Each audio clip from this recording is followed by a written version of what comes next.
Isang pinagpalang araw sa inyong lahat. Tayo po'y magninilay sa salita ng Diyos, ang pinagmumulan ng awa ng ating buhay, ang salitawa. Mga kapatid, ano bang ibig sabihin ng pagiging banal? Marahil ang tingin natin sa pagiging banal ay yung lumuluhod ka, nagdarasal ka, nagmimisa ka, nagro-rosaryo ka, nagdidebosyon ka, nagbibigay limos ka, may ginagawa kang mabuti. Ito nga lang ba ang ibig sabihin ng pagiging banal? Mga kapatid, ang lahat ng mga nabanggit natin ay mga magandang gawain patungo sa pagpapakabanal. Pero tinuturuan tayo ng Panginoon ng tunay na essence ng holiness. Nang siya ay binisita ng kanyang ina kasama ng kanyang mga kamag-anak, habang siya ay bising nagpapahayag ng turo ng Diyos, nagpapahayag ng mabuting balita. At nang sinabihan siyang narito, your mother and your brothers are outside asking for you.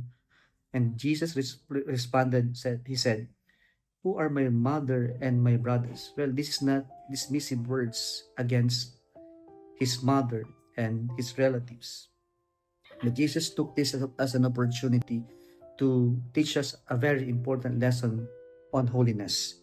And Jesus said, here are my mother and my brothers. Whoever does the will of God is brother and sister and mother to me.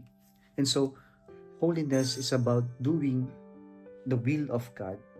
And what does it mean when we say holiness is doing the will of God?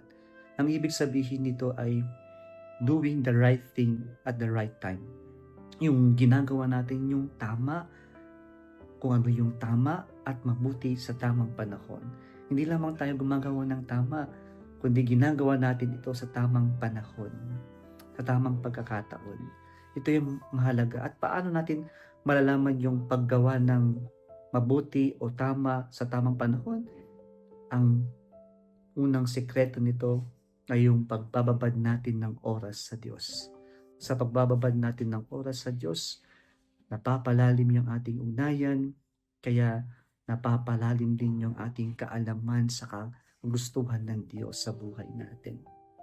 And so, doing the right thing at the right time begins with spending time with God. Spending quality time with God. Pagbababad ng oras sa Diyos.